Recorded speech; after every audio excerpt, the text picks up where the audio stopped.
सो hello hi नमस्ते and welcome back to my channel. आज हमारा शिप पोर्ट पे है, तो आप लोगों को दिखाऊंगा बाहर से कैसा दिखता है मेरा शिप। एक्चुअली मैं ऑफशोर वेसल में काम करता हूँ और इसका लेंथ ज़्यादा बड़ा नहीं होता है दूसरा शिप के मुकाबले।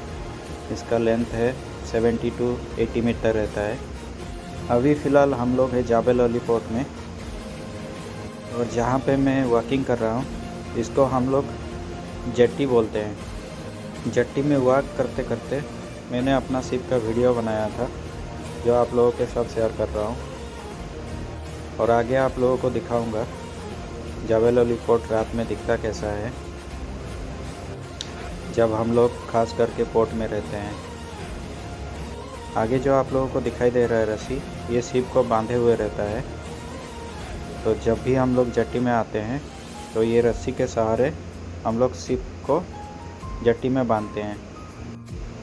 अगर आप लोगों को मेरा वीडियो अच्छा लग रहा है तो चैनल को ज़रूर सब्सक्राइब करना और लाइक, फॉलो और कमेंट ज़रूर कर देना, तो ताकि मैं आगे आप लोगों को लिए ऐसा वीडियो बनाता रहूं।